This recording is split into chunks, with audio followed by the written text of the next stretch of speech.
আজকের live video online ক্লাসে আমি মোহাম্মদ আব্দুল কাদের, ইনস্ট্রাক্টর টেক ইলেকট্রনিক্স। এটা হচ্ছে আমাদের মনে হয় সম্ভবত মাইনর ক্লাস, মেকানিক্যাল এবং পাওয়ারের। আমাদের আজকের টপিকস হচ্ছে সোল্ডারিং এবং কালার কোড।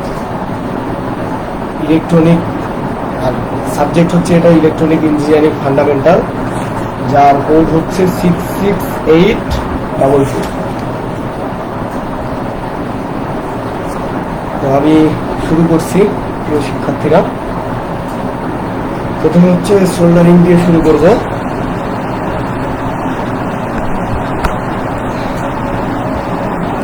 সোল্ডারিং জিনিসটা হচ্ছে খুবই সিম্পল একটা জিনিস, যেটা হচ্ছে যে একটা আমরা জানি যে আমরা দৈনন্দিন জীবনে দেখেই থাকি যে তাতাল দেখছি। তাতালটাই হচ্ছে মূলত সোল্ডারিং। যে বিভিন্ন দোকানে গিয়ে তার জোড়া দেওয়া হয়, পিসিবিতে হচ্ছে বিভিন্ন ধরনের কম্পোনেন্ট লাগানো হয়, সেটাই হচ্ছে সোল্ডারিং। এখানে কিছু লেখা আছে, দেখতে পারো যে সোল্ডারিং হচ্ছে উত্তপ্ত সোল্ডারিং আয়রনের সাহায্যে একখণ্ড নরম ধাতু এবং সংকর ধাতুকে গলিয়ে গলিত অবস্থায় সংযোগস্থলে প্রয়োগ করে দুটি ধাতুর খণ্ডকে জোড়া দেওয়ার পদ্ধতিটাই হচ্ছে সোল্ডারিং। এই ক্ষেত্রে একটা ঘটনা ঘটে, সেটা হচ্ছে যে সোল্ডার পরমাণুর ইলেকট্রনগুলো এবং ধাতু খণ্ড আমি যেখানে হচ্ছে সোল্ডারিং করব সেই ধাতু খণ্ডের হচ্ছে বাইরের কক্ষের মুক্ত ইলেকট্রনগুলো পরস্পরের ওপর ক্রিয়া করে, ফলে হচ্ছে একটা বন্ড তৈরি হয় বা বন্ধন তৈরি হয়, যার কারণে ওই দুটো ধাতু হচ্ছে একসাথে লেগে যায়। এটাই হচ্ছে মূলত আমাদের সোল্ডারিং। সঠিকভাবে সোল্ডারিং করার পর সোল্ডারকৃত স্থান না ভেঙে বা ডিসোল্ডারিং না করে ধাতু খণ্ড দুটিকে পৃথক করা যায় না। এরকম যদি সঠিকভাবে যদি আমাদের সোল্ডারিং করা হয়, তাহলে ওই জায়গায় কখনো না ভেঙে বা ডিসোল্ডারিং যদি না করি, তাহলে ধাতু খণ্ড দুটিকে আমরা কখনোই পৃথক করতে পারবো না। তারপর সোল্ডারিং এর আমাদের যে প্রয়োজনীয় কিছু উপাদান লাগে, সেগুলো হচ্ছে যে তাতাল লাগে, মেনলি হচ্ছে তাতাল বা সোল্ডারিং আয়রন যেটাকে বলি আমরা। তারপর হচ্ছে সোল্ডারিং ট্যাগ লাগে। সোল্ডারিং ট্যাগ বলতে যেটাতে আমরা দেব আর কি সোল্ডারিং, এবং সোল্ডার লাগে। সোল্ডার বলতে মূলত এখানে ওই সংকর ধাতুটাকে বোঝানো হয়েছে। তারপরে রেজিন লাগে। রেজিন তো তোমরা শুনে থাকবে রেজিনের নাম। তারপরে পিসিবি বোর্ড লাগে। পিসিবি বোর্ড বলতে পিসিবি মানে হচ্ছে প্রিন্টেড সার্কিট বোর্ড। ইলেকট্রনিক্সে আমাদের এইটা অনেক বহুল ব্যবহৃত হয়, প্রিন্টেড সার্কিট বোর্ড, আমরা আলোচনা করব সামনে। তারপরে লাগে হচ্ছে তামার তার এবং ইলেকট্রনিক যে ডিভাইস আমরা যেখানে হচ্ছে কাজ করবো সেটা আর কি। আর তামার তার তো অবশ্যই লাগবে, কারণ তামার তার হচ্ছে একটা থেকে আরেক জায়গায় কানেকশনের জন্য তামার তার দরকার আছে আমাদের। এবং সাকার বা হচ্ছে ডিসোল্ডারিং টুল এটা লাগে। আচ্ছা, এগুলাই মূলত আমাদের প্রয়োজনীয় কম্পোনেন্ট যেগুলো লাগে সেগুলা। এখন হচ্ছে এখানে দেখানো হয়েছে যে কিভাবে সোল্ডারিং আয়রনের সাহায্যে সোল্ডারিং করা হয়।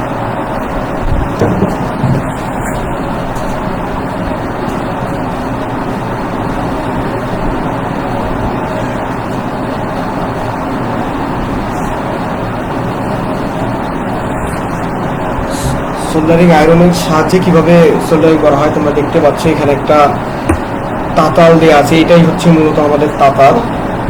এই তাতাল দিয়ে হচ্ছে এখানে একটা আয়রনের একটা মুক্ত অবস্থায় এই জায়গায় কিছু আয়রন থাকে। আয়রনের পুরো শীট এখান পর্যন্ত থাকে, আর এখানে হচ্ছে কানেকশন দেওয়া থাকে হচ্ছে বাইরে সার্কিট বোর্ডের সাথে, অর্থাৎ হচ্ছে কারেন্টের সাথে পাওয়ার সাপ্লাইয়ের সাথে হচ্ছে কানেকশন দেওয়া থাকে। এখন এটা পাওয়ার সাপ্লাই পেলে হচ্ছে আয়রনটা উত্তপ্ত হয়। আয়রনটা উত্তপ্ত হলে এই আয়রন এখান থেকে হচ্ছে আমরা যেটা সোল্ডারিং লিড, আমাদের যেই তার দিয়ে হচ্ছে আমাদের সংকর ধাতুটা আমরা যেটা লাগাবো, এই যেখানে আর কি ট্যাগ বোর্ডে আমরা যেটা দিব, সেটা হচ্ছে ওই সংকর ধাতুটা হচ্ছে এখান থেকে ফার্স্টে হচ্ছে আগে এগুলো পরিষ্কার করে নেওয়া হয়। তারপরে রেজিন দেওয়া হয়, রেজিন না দিলে হচ্ছে কানেকশনটা ঠিক হয় না, এই জন্য রেজিন দেওয়া লাগে। রেজিন দিয়ে এই সোল্ডারিং লিড দিয়ে একসাথে করে এইখানে হচ্ছে তাতাল দিয়ে হচ্ছে গরম করলে হিট করলে এই জায়গাটা হচ্ছে জোড়া লেগে যায়। এটাই মূলত হচ্ছে এখানে কাজ, আর সেরকম কিছু কাজ নেই, খুবই সিম্পল একটা জিনিস, তোমরা দেখবা। ওকে, ভালো সোল্ডারিং এর কিছু বৈশিষ্ট্য আছে আমরা যেগুলো দেখতে পাবো, যে একটা হচ্ছে যে জয়েন্ট মসৃণ হতে হবে, জয়েন্টটা উজ্জ্বল হতে হবে এবং পরিষ্কার পরিচ্ছন্ন হতে হবে। মেন কথা হচ্ছে আমাদের স্মুথ হতে হবে অনেক জায়গাটা, আমরা যে জায়গাটা আমরা যেটা জয়েন করতেছি সেটা হচ্ছে যেন স্মুথ হয় অনেক। তারপর হচ্ছে তারের প্রান্ত এবং লিড শোল্ডার দ্বারা আবৃত থাকা প্রয়োজন। তারের প্রান্ত যেটা বা লিড শোল্ডার যেটাকে বলে সেটা হচ্ছে আবৃত থাকতে হবে আমাদের। তারপরে জয়েন্ট নমনীয় হতে হবে, যেটা আগে বললাম যে স্মুথ হতে হয় অনেক, স্মুথ না হলে সেটা হয় না। যাতে সংযোগস্থল আমি যে জায়গায় সংযোগ করছি সে জায়গায় যাতে কোনো ফাঁক না থাকে বা বায়ু ধরে না থাকে, তাহলে আবার ভেঙে যাবে, দেখা যাবে যে ভেঙে যায় সেই জিনিসটা। আবার জয়েন্টের তলটা বক্র হতে হবে, যেমন আমরা যেটা দিছি সেটা যদি বক্রতল না হয়, এবড়ো থেবড়ো হয় বা হচ্ছে অন্য রকমের হয়, তাহলে সেটা আর কি ভেঙে যাওয়ার সম্ভাবনা বেশি থাকে। আর এই যে সোল্ডারিং আমরা করতেছি সেটাতে হচ্ছে ওই যে শঙ্কর ধাতু দিয়ে আমরা মূলত সোল্ডারিং করি, সেটাতে টিন এবং সীসার অনুপাত হয় মূলত 60:40, মানে 60:40 হয়। এটা 50-50ও হতে পারে, 50-50 দিয়েও করা যায় বা 40-60 দিয়েও করা যায়, কিন্তু এর কম বেশি হলে তখন সেটা খুব একটা ভালো হয় না। এইটাই মূলত। আর এই ছিল সোল্ডারিং নিয়ে কথাবার্তা। এখন দেখো যে হচ্ছে আমরা প্রিন্টেড সার্কিট বোর্ডে যাবো, বা হচ্ছে পিসিবি যেটাকে বলে, খুবই ইম্পর্টেন্ট একটা টপিক। সেটা সবসময় আমি বলছি যে ইলেকট্রনিক্স পড়তে গেলে পিসিবি নিয়ে কাজ করতে হবে সবসময়, এটাই হচ্ছে আমাদের মূলত কাজ। যাই হোক, এটি এক ধরনের প্লাস্টিক বোর্ড, একটা প্লাস্টিক বোর্ড হয় যাতে হচ্ছে কোনো ইলেকট্রনিক সার্কিটের ওয়ারিং এক প্রকার পাতলা তামার ফিতা দ্বারা করা থাকে, এই বোর্ডের উপর ইন্টারকানেক্টিং কন্ডাক্টিং পাথ হিসেবে লাগানো থাকে। আমাদের হচ্ছে এখানে মূলত আমি জিনিসটা একটু ক্লিয়ার করে বলি, যে এইটা হচ্ছে প্রথমে একটা পাতলা প্লাস্টিকের বোর্ড থাকে, সেটাতে হচ্ছে পাতলা প্লাস্টিকের বোর্ডে আমরা প্রথমে একে পরিষ্কার করতে হয়। পরিষ্কার করে একটা ফেরিট ক্লোরাইডের দ্রবণে ফার্স্টে হচ্ছে প্লাস্টিক বোর্ড নিতে হয়, তারপরে সেখানে হচ্ছে বিভিন্ন পেন্সিল দিয়ে বা ইয়া দিয়ে আমাদের সার্কিট যেটা আছে, পেন্সিল বা কলম দিয়ে সার্কিটটা এঁকে দিতে হয় ওই বোর্ডের উপরে। ওই বোর্ডের উপরে আমাদের সার্কিটটা এখানে দেখলে তোমরা খুব ভালো করে বুঝতে পারবা, যেখানে একটা ফুল ওয়েভ ব্রিজ রেকটিফায়ারের হচ্ছে ডায়াগ্রাম দেওয়া আছে, এবং ডায়াগ্রামটা হচ্ছে প্রিন্টেড সার্কিট বোর্ডে আমরা প্রিন্ট করব। তাহলে প্রিন্টেড সার্কিট বোর্ডে হচ্ছে এইভাবে প্রিন্ট করা যায়, যেটা হচ্ছে যে প্রিন্টেড সার্কিট বোর্ডে আমরা নিয়ে এইটা আগে আঁকাই নিব। এইগুলা আঁকাই নেওয়ার পরে তারপরে হচ্ছে এইটাকে আমরা হচ্ছে এই যে যেটা বললাম যে ফেরিট ক্লোরাইডের দ্রবণে কিছুক্ষণ হচ্ছে ডুবিয়ে রাখা হয়। তাহলে এটাকে হচ্ছে যদি আমরা ফেরিট ক্লোরাইডের দ্রবণে ডুবিয়ে রাখি, তাহলে হচ্ছে এখানে হচ্ছে তামার একটা স্তরণ পড়ে, যেগুলোতে আমরা দাগ দিয়েছিলাম, এই যে দাগগুলো আমরা যেগুলো দিয়েছিলাম সেগুলোতে হচ্ছে আমাদের একটা করে তামার স্তরণ পড়ে যাবে, হালকা পাতলা একটা লেয়ার পড়ে যায়।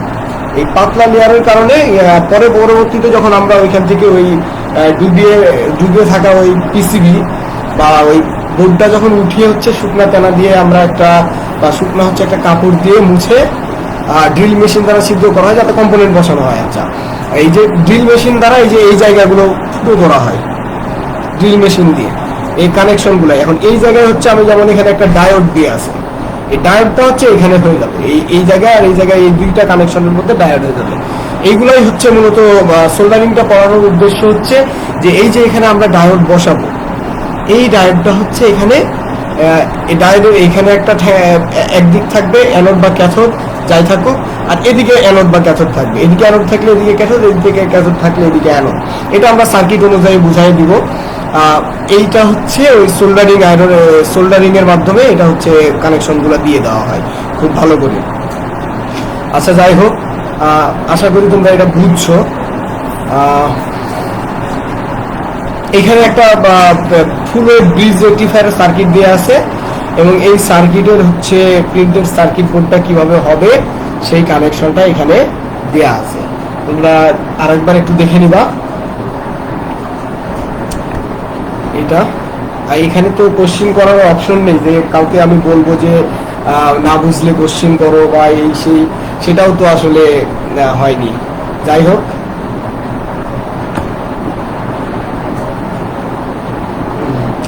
প্রিন্টেড সার্কিট বোর্ড মূলত হচ্ছে তিন ধরনের হয়ে থাকে। একটা হচ্ছে single sided printed circuit board বা পিসিবি, যেটাতে হচ্ছে এক সাইডে শুধুমাত্র প্রিন্ট করা যায়।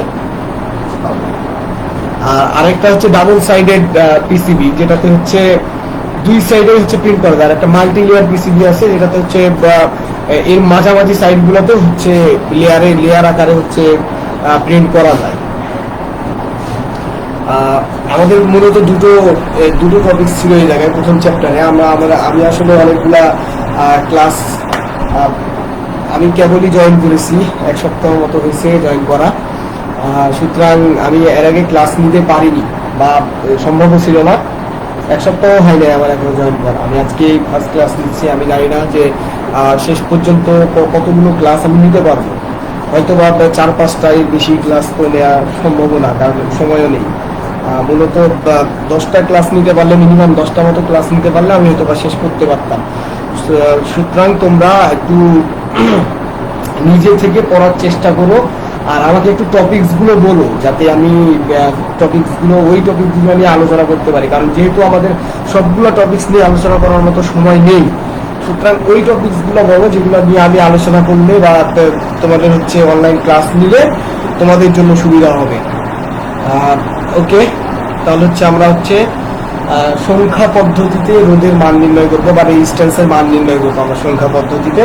যে ওই রোধের উপরে এগুলা লেখা থাকে, মূলত এইগুলা পূর্বে লেখা হতো, যেটা যেমন 4.7 কিলো ওহম, এইগুলা লেখা হতো পূর্বে এইভাবে লেখা হতো, এবং বর্তমানের এটা হচ্ছে 4.7 কিলো ওহমকে মানে 4700 ওহম, এটাকে হচ্ছে 4.7 কিলো ওহম, কারণ এক কিলো ওহম সমান 1000 ওহম, সেই হিসাবে হচ্ছে 4700 হচ্ছে ওহম হয়।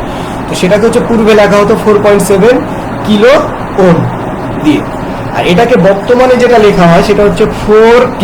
আর তোমরা তো জানো, যারা ফেসবুক অবশ্যই ইউজ করো, তোমরা ফেসবুকে সবসময় 1000কে হচ্ছে কে দিয়ে প্রকাশ করা হয়, যেমন 20,000কে আমরা বলি 20K। তো এখানে হচ্ছে 4000কে বলছে হচ্ছে 4K, আর 7 দিয়ে দেওয়া হয়েছে মানে 4K7, মানে 4.7 কিলো ওহম, এটাই বোঝাচ্ছি। কে দিয়ে তো অবশ্যই 1000 কিলো ওহম, সুতরাং আমরা এটা কিলো বলবো। ঠিক একইভাবে দেখো যে পূর্বের লিখন পদ্ধতি যেটা ছিল যে 2.6 কিলো ওহম যেটা ছিল, 2.6 মেগা ওহম যেটা ছিল, বা এই টাইপের, এগুলো একটা উদাহরণ দেওয়া আছে আমাদের আর কি। সেটা হচ্ছে এখন লেখা হয় 2M6 বা 2.6, আর এম দিয়ে সবসময় মেগা।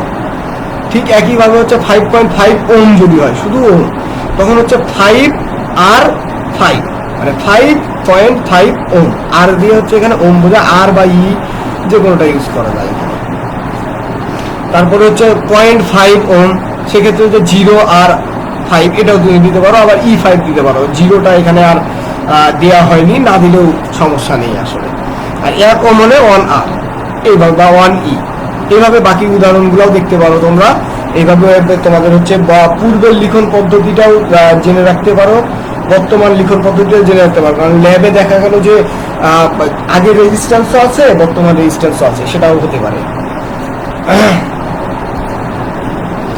ওকে, তারপরে হচ্ছে আমরা দেখবো যে কালার কোড পদ্ধতিতে কিভাবে হচ্ছে রোধের মান নির্ণয় করা যায়।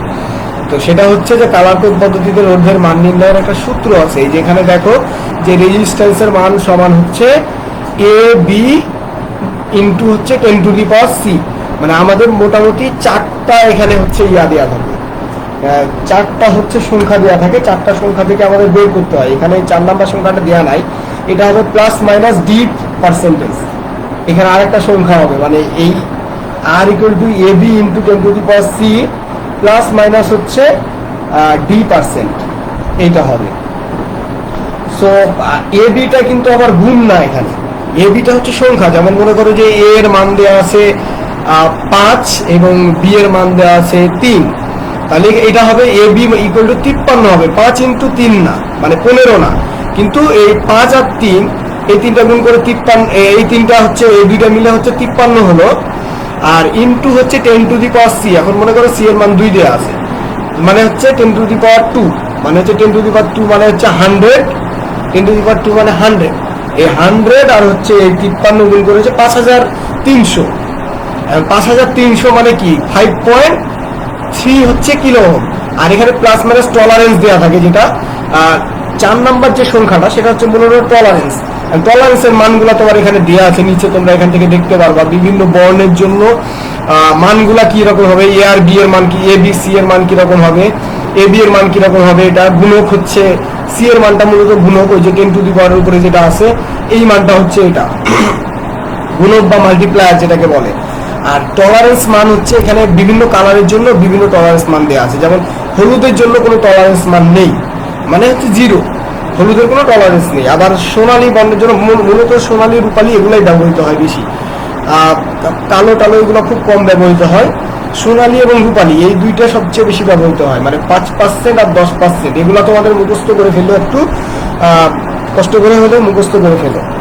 আর এই মানগুলাই যে 0 থেকে 9 পর্যন্ত, সাদা পর্যন্ত যে 0 পর্যন্ত নাই, এটা মনে রাখার একটা পদ্ধতি আছে। যে নিচে দেখো যে বিবি রয় of Great Britain has a very good wife, এখান থেকে বলা যায়। বিতে হচ্ছে ব্ল্যাক প্রথমটা, তারপরের বিতে হচ্ছে ব্রাউন দ্বিতীয়টা, মানগুলো। তারপরে রয় হচ্ছে, আর এ হচ্ছে রয় পুরোটাই আমাদের ব্যবহার হবে, আর ও ওয়াই। আর দিয়ে হচ্ছে রেড 3 নম্বরে, 4 নম্বরে হচ্ছে অরেঞ্জ, ও দিয়ে হচ্ছে অরেঞ্জ, 5 নম্বরে হচ্ছে ওয়াই দিয়ে ইয়েলো। তারপরে হচ্ছে গ্রেট ব্রিটেনে শুধু জি ব্যবহৃত হবে, সেটা হচ্ছে গ্রিন। গ্রিন দিয়ে হচ্ছে 6 নম্বরে হচ্ছে গ্রিন সবুজ, বা এর নাম মানটা হচ্ছে 5 কিন্তু ক্রমিক নাম্বার 6, এটা মনে রাখো। এখানে মানটা হচ্ছে এ আর বি এ যদি ব্যবহৃত হয় তাহলে এটার মান হবে 5। যদি সবুজ বর্ণটা, আমরা একটা উদাহরণ দেখবো অবশ্যই, তার আগে আমরা একটু এগুলো দেখে ফেলি। তারপরে হচ্ছে ব্লু আছে নীল 7 নম্বরে, এটা হচ্ছে ব্রিটেন, ব্রিটেন দিয়ে হচ্ছে ব্লু এবং এটার মান হচ্ছে 6। তারপরে দেখো হ্যাজে ভেরি, ভেরিতে হ্যাজেতে কোনো সংখ্যা নেই, ভেরিতে ভিয়ে হচ্ছে ভায়োলেট বা বেগুনি, এটার মান হচ্ছে 7। তারপরে হচ্ছে গুড, আবার জিতে হচ্ছে গুড, গুড গুড দিয়ে হচ্ছে গ্রে, গ্রে মানে ধূসর, এটা হচ্ছে 8 মান। তার এ বা বি অবস্থানে থাকলে বা সি অবস্থানে থাকলে মান হবে 8, এ বা বি অবস্থানে থাকলে মান 8, আর সি অবস্থানে থাকলে 10 টু দি পাওয়ার 8 আর কি। আর তারপর হচ্ছে ওয়াইফ, ওয়াইফের হচ্ছে ডব্লিউ, ডব্লিউ দিয়ে হচ্ছে হোয়াইট, হোয়াইটের মান হচ্ছে 9, এ আর বি অবস্থানে থাকলে হচ্ছে 9 হবে, আর যদি সি অবস্থানে থাকে তাহলে 10 টু দি পাওয়ার 9 হবে। আর টলারেন্স ভ্যালুগুলো তোমরা মুখস্থ করে নিও এখান থেকে। এই হচ্ছে মোটামুটি আমাদের কালার কোড পদ্ধতিতে রোদের মান নির্ণয়। আমরা একটা উদাহরণ দেখবো। এখানে দেখো যে একটা, আচ্ছা ওইখানে হচ্ছে 4 পট্টি যদি থাকে তাহলে যে এই সূত্র, 4 পট্টি থাকলে এই সূত্র। আর এখানে একটু ভুল হয়েছে, জাস্ট প্লাস মাইনাস হচ্ছে D%, মানে tolerance D number Patti, A B C D 4টা পট্টি থাকে সেটার ক্ষেত্রে। আর যদি 5টা পট্টি থাকে তখন কি হবে, আমাদের কোশ্চেন হচ্ছে 5টা পট্টি থাকলে, মানে 4টা অথবা 5টা পট্টি দিয়ে নর্মালি হচ্ছে রোদের কালার কোড করা হয়। এখানে দেখো 5টা পট্টি থাকলে এ বি সি, এই প্রথম 3টা হচ্ছে এইভাবে সংখ্যা নির্ধারণ করবে। এটা হচ্ছে সিটা হচ্ছে একক অবস্থানে, দশক অবস্থানে হচ্ছে বি, আর এটা হচ্ছে কি শতক অবস্থানে। গুণিত হচ্ছে ডি, এবার হচ্ছে 10 টু দি পাওয়ার ডি হবে। আর এই যে প্লাস মাইনাস হচ্ছে E% হচ্ছে টলারেন্স দিয়ে, ওহমে আমি হচ্ছে রেজিস্ট্যান্সের ভ্যালুটা পাবো হচ্ছে ওহমে। ঠিক একইভাবে এখানেও হচ্ছে এই যে প্লাস মাইনাস ডি হবে এই জায়গায় সূত্রতে D%, কারণ এখানে 4টা পটি আর এখানে 5টা পটি। এই জিনিসটা একটু লক্ষ্য রাখবা তোমরা। এখানে দেখো যে ইয়ে হচ্ছে প্রথম অঙ্ক বা প্রথম ব্যান্ডের রং, দ্বিতীয় অঙ্ক হচ্ছে দ্বিতীয় ব্যান্ডের রং, সি হচ্ছে তৃতীয় অঙ্ক তৃতীয় ব্যান্ডের রং, আর ডিটা হচ্ছে 10 এর পাওয়ার, আর ই হচ্ছে টলারেন্স বা পঞ্চম ব্যান্ডের রঙের জন্য এটা।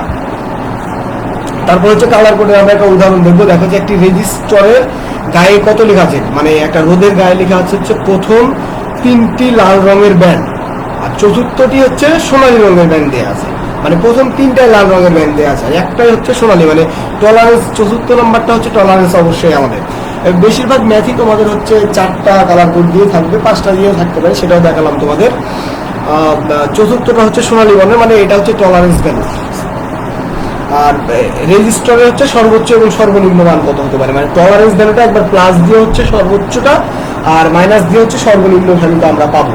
তাহলে এখানে আমাদের সূত্র ছিল কি আর ইকুয়াল টু এবি ইন্টু হচ্ছে 10⁻c প্লাস মাইনাস হচ্ছে d%।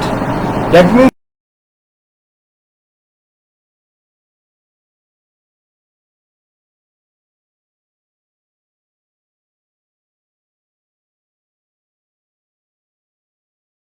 এ হচ্ছে প্রথম অঙ্ক, দ্বিতীয় বি হচ্ছে দ্বিতীয় অঙ্ক, সি হচ্ছে পাওয়ার অফ 10।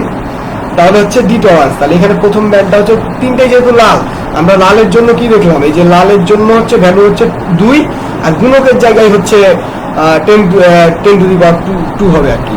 তাহলে এই যে দেখো লালের জন্য হচ্ছে এ বি সি তিনটার ভ্যালু হচ্ছে 2। এখন তাহলে আমরা এই ভ্যালুগুলো এখানে বসাই দিব। এই যে 2 এটা কিন্তু গুণ না, এটা হচ্ছে 22, 2 আর 2 মিলে হচ্ছে 22 ইন্টু হচ্ছে 10⁻2 প্লাস মাইনাস হচ্ছে এই যে সোনালী, যেটা আমি আগেই বলছিলাম যে বেশিরভাগ ক্ষেত্রে টলারেন্স দেওয়া থাকে হচ্ছে সোনালী অথবা রূপালী দেওয়া থাকে, মানে 5% এবং 10%, আর মাঝে মধ্যে কালো দেওয়া থাকে, কালোটা হচ্ছে 20%। কিন্তু টলারেন্স হচ্ছে সবগুলো আমাদের মনে রাখা মানে দরকার, টলারেন্স গুলো কোনো মনে রাখার ওয়ে নাই, এগুলো মুখস্থ করে ফেলতে হবে, মুখস্থ করে মনে রাখতে হবে। আর ওইটা হচ্ছে মনে রাখার একটা ওয়ে আছে, ওই ভ্যালুগুলা সেগুলো হচ্ছে যে বিবি রয় হ্যাজ এ বিবি রয় of Great Britain has a very good oil, এটা হচ্ছে মনে রাখার একটা প্রসেস। আর এখান থেকে হচ্ছে তোমরা মানটা বের করে ফেলতে পারবা। এই যে এখানে 200 হচ্ছে ভ্যালু আসছে, এখান থেকে 5% হচ্ছে টলারেন্স। 5% কোনটা? 5% হচ্ছে এখানে যে ভ্যালুটা আসছে সেটা 5%, মানে এই 2200 হচ্ছে 5%, 2200 5% হচ্ছে 110 হয়, মানে 2200 হচ্ছে 10% হচ্ছে 220 আর 5% যেহেতু মানে অর্ধেক মানে হচ্ছে 110। এই যে এখানে দেওয়া আছে 2200 হচ্ছে 5%, এখানে সাইড নোট দিয়ে দেওয়া আছে, তোমরা এইভাবে ম্যাথগুলো করবে। তাহলে হচ্ছে প্লাস মাইনাস হচ্ছে 110, এবং সর্বোচ্চ মান কত হবে? তাহলে 2200 সাথে হচ্ছে 110 যোগ করলে যেটা হবে এটা সর্বোচ্চ মান, আর বিয়োগ করলে যেটা হবে সেটা হচ্ছে সর্বনিম্ন মান। এই হচ্ছে আমাদের কালার কোড। তোমরা তোমাদের তো জিজ্ঞেস করারও ওয়ে নেই এখানে যে বুঝতে পারলা কি না, বা আমি আবার সর্বোচ্চ চেষ্টা করছি তোমাদের ভালোভাবে বোঝানোর। আর এই ভিডিও তো তোমাদের আবার থাকবেই এখানে অনলাইনে, তোমরা হচ্ছে দেখে নিবা এখান থেকে। আচ্ছা ঠিক আছে, আমরা তাহলে পরবর্তীটা দেখতে যাই। এখন দেখো যে সংখ্যা পদ্ধতিতে ক্যাপাসিটরের মান নির্ণয়, এই রেজিস্টরের মান নির্ণয় করা যায়, ক্যাপাসিটরের মান নির্ণয়। ক্যাপাসিটরের ক্ষেত্রে দেখো এইগুলোতে যে সংখ্যা দেওয়া থাকে, মনে করো যে কোনো ক্যাপাসিটরের গায়ে লেখা আছে 102, এখান থেকে আমি তার মান কিভাবে বের করবো? তাহলে মান বের করার পদ্ধতি হচ্ছে প্রথম দুইটা সংখ্যা যেটা থাকবে তার সাথে হচ্ছে পরের সংখ্যাটা হচ্ছে 10⁻, হিসাবে থাকবে। যে প্রথমে যেমন দেওয়া আছে 102, মানে প্রথম 10টা হচ্ছে 10 এখানে থাকবে, আর দ্বিতীয়টা হচ্ছে 10⁻, এই যে এখানে 2 আছে তাই 10⁻2, এবং এটাতে আমরা পাবো হচ্ছে পিকো ফ্যারাডে। ভ্যালুটা যেটা পাবো সেটা হচ্ছে পিকো ফ্যারাডে, পিএফ দিয়ে এখানে বোঝাচ্ছে হচ্ছে পিকো ফ্যারাড। তাহলে পিকো ফ্যারাডে আমরা এই ভ্যালুটা পাবো, মানে এখানে 10 আর এখানে 10⁻2 মানে হচ্ছে 100, 10 আর 100 গুণ করলে হচ্ছে 1000, এটা হচ্ছে 1000 পিকো ফ্যারাড। যদি 103 থাকে তাহলে কত হবে? তাহলে হচ্ছে প্রথমে 10, ওই যে প্রথম দুইটা সংখ্যা 10 থাকলো, আর তার সাথে ইন্টু হচ্ছে 10⁻3 দিয়ে হচ্ছে আমরা 10⁻3 মানে হচ্ছে 1000, আর এটা 10 দিয়ে হচ্ছে 10,000, তাহলে হচ্ছে 10,000 পিকো ফ্যারাড। তারপরে 104 থাকলে একইভাবে একই নিয়মে। তারপরেরটা দেখো, তারপরটা হচ্ছে কালার কোড পদ্ধতিতে ক্যাপাসিটরের মান নির্ণয়, ঠিক ওই আগের মতো করে ক্যাপাসিটরের মান নির্ণয় করা যায়। দেখো যে প্রথম এখানে ক্যাপাসিটরের ভ্যালুর জন্য নির্দিষ্ট ভ্যালুগুলা দেয়া আছে। তাহলে দেখো যে এখানে একটা উদাহরণ দেওয়া আছে, এই ভ্যালুগুলো আমরা এখানে যে ভ্যালুগুলো আছে সেগুলোর জন্য একটা উদাহরণ দেওয়া আছে, যে এর ভ্যালু হচ্ছে, এ নাম্বারটা হলুদ দেওয়া আছে, হলুদের জন্য হচ্ছে এর ভ্যালু 4,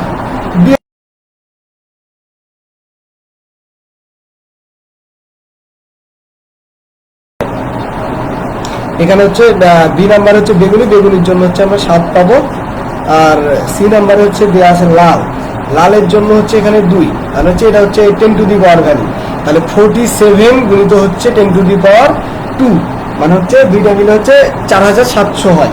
তাহলে এটা হচ্ছে 4700। তারপরে হচ্ছে তোমার টলারেন্স দেওয়া আছে কত?